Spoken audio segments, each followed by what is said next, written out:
Hello, it's Ashley with At Home with Ashley, and this week we are doing some board games that we're turning into books. For a while I've owned a bunch of these. They're called the Vintage Bookshelf Edition, and they look like books and they're games, so you can buy these. And I'll link a bunch that you can buy below because they're fantastic. And you just open them up and the games are here, because the problem is normal board games, when you store them, they look like garbage. But if you store them on a bookshelf like I do, they look amazing. They're expensive, about $40 a piece right now.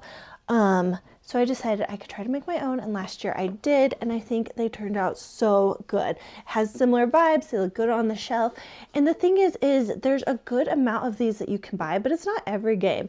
So this kind of like bridges the gap. But I was talking to my cousin recently, and she was like, I want to make these, it seems too complicated. So I decided to make a simplified version, and that's what today's video is all about. The first thing you really need for this DIY are linen book boxes. These come in a set of 3. I will link them. They're very nice. So you open them, there's a magnet, so when you jiggle it, the stuff doesn't fall out. When you pull it off the shelf, it doesn't fall out. It comes in a set of 3, so a large, a medium, and a small. In the past, I have dyed my linen book boxes with like RIT dye to change the color of them. And it's a great way to do it. It also takes a lot of time. You have to wait for it to dry, and there's some user error, like you can get like blotches on it. So what I figured with the simplification version, we're just going to leave them plain linen. You don't need to dye them, and that'll take out a step and a lot of time. The first thing you need to do is to go on my website and download the files to make the book cover and the book spine. I have them available as free. Again, I will link that below. And I have a ton of options from all the different games I've made. You could design your own, but if you're going about this the easiest, fastest way, download them from my website. Now that we've downloaded the game book covers, let's open Cricut, and we are going to upload them onto a new canvas. So what we're going to do is click Upload Image and then Browse, and then wherever you saved it, you're going to select it. I just double clicked. Oh, that looks good. So push Continue. And then right now, if you cut this out, it would just be a rectangle. So we need to tell it what we need to cut out. Oh, I did that wrong. Let's go back. Okay, so on this, we're going to click on the negative space with this like plus sign. And I just clicked behind everything, and now I'm going between the letters. So A, R, D, P, all those little bits that are inside, you need to click on them. And if you're like, did I get everything? You can click this preview single layer and check. And then once it looks good, you're going to push Apply and Continue. We just need a single layer with that, so choose that middle option. And then this looks good, so we're going to choose Upload, and it is going to put it in here, and it kind of chooses its own size to be. So I'm going to change the size. So the height on this small size needs to be 6 inches, and that's all you need to do to upload the cover. And you're going to repeat that one more time for the spine as well, and you're going to follow the exact same steps. Very quick, very easy. Okay, so once the spine and the front of the board game are uploaded, you're going to click on Make. And then this is going to, you're going to choose how you're going to do it. So I'm going to do mine on a mat, and I just have a 12 by 12 mat. That's totally fine. And I like to see like how big this is, because this is how big I'm going to cut my vinyl. So I'm going to do mine like 7 inches long. That'll be great. And then I'm also going to turn on this button that says mirror, because when you iron it on, it's going to go on the other way. So you just make sure when you're ironing it on, click that mirror button, and then we're going to push Continue. So for this project, I'm using this gold vinyl. I think it'll look really pretty on the linen, and we need to cut it out. So I like to just use this little paper cutter thing. So I'm going to put the vinyl in here, and remember, we looked at the canvas on the computer, and we saw we need it about 7 inches long. So I'm going to cut that to 7 inches. And then I'm going to take it, and with the iron on vinyl, you always want it shiny side down. So I have my mat right here, and we're going to put it shiny side down, line it up, and push it on. And that's all you really need to do to prepare the vinyl. We have everything ready to go. So now we need to put the vinyl into the machine. So I kind of just line it up right here, and then you're going to push this button, and it's going to load and make sure everything is in there correctly. Now that it's in there correctly, we're just going to push the play button. It's going to do all the cutting out, all the hard work, which is really great. Okay, now that everything is cut out, we're going to use this weeding tool to pull out anything that is negative space. And you kind of need good light, which I don't really have that much today because it is like a dark fall day. But you just pull the vinyl off and it comes off pretty easy. And this is something that the more you do it, the easier it gets. And usually the trickiest part is with the words. And I try to use a font that is easier to weed. Like the fancier the font, the harder it is to weed. But here you can kind of see the letters coming off. And it's not so bad. I'm just pulling really gently. Anyway, you're going to do this for the whole thing until it's all off. And like that came up a little, so we're just going to push it down. And probably the parts where you had to select the negative space are the most annoying, like right here. But really, it's not that big of a deal. You just kind of have to pull it off until everything is done.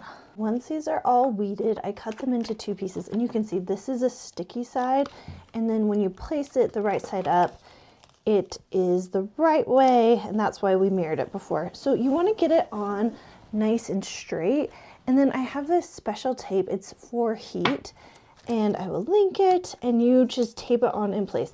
So one mistake I used to make was I wouldn't tape it on, and then the covers would get like kind of all over the place and it looked terrible. One thing I'm actually going to do is, I don't know if you can tell, but there's some extra of the clear part over here, and that can mess up the spine. So I just want to trim it so that it doesn't interfere with ironing on the spine. So make that the right way. And also when you're taping this on, make sure to open your book so you know you're doing it on the cover. That's, again, something I've learned the hard way. And this one kind of fits perfectly, which means I need to trim this a little bit more. But you can already kind of see how pretty the gold is looking. It's just like really simple. And this is an easier way to do things, not doing as much color. Okay, so that's on. We are going to tape it as well, and then we are going to use the press to iron it on. So one thing I like to do is cover this with like a piece of cotton scrap. So you're going to put that on, and then I have my press heated to 265. And it only needs to be on here for 5 seconds, it says. And we can pill this one while it's still warm. I'm going a little bit longer because I'm worried that 5 seconds is enough. So you put the press on that, and then you can rotate it. So I am using the big press on this one. There is also a smaller press that is cheaper. So if you're like, if this is the one project you're doing this for, you can for sure get the cheaper one. I already had this one on hand, and it's a little bit easier to use, I've found. I didn't make the timer go. Okay, so I think this should be good enough. And every vinyl is different. Some of them need to, I did not press this good enough. I don't know if you can tell, but my vinyl's a little bit big for this book, so I need to kind of like make it so it rolls over. But this side, we're gonna see if it was enough. I don't think it was. Okay, so the way you can tell is the vinyl was kind of pulling up. So I don't know, I just don't think 5 seconds is enough. So we'll do it a little bit longer and see how it goes.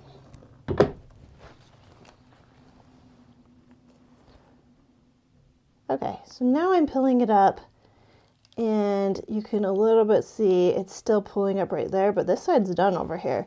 So I'm just gonna see, like, this is taped down. So let's just do this corner over here a little bit more, and then that's all you have to do. You just like heat it up. Is it enough? You pill it. Oh, it's not good enough. You heat it up some more, and then you pill it.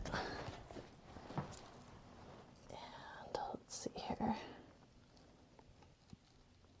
So you can kind of see it's like not quite there on this part. And I'm going to get the tape off on this side so we can see how that's looking. But it's better over there. Okay, keep peeling.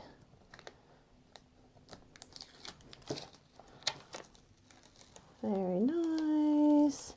And one thing I want to tell you is never put your iron directly on the vinyl.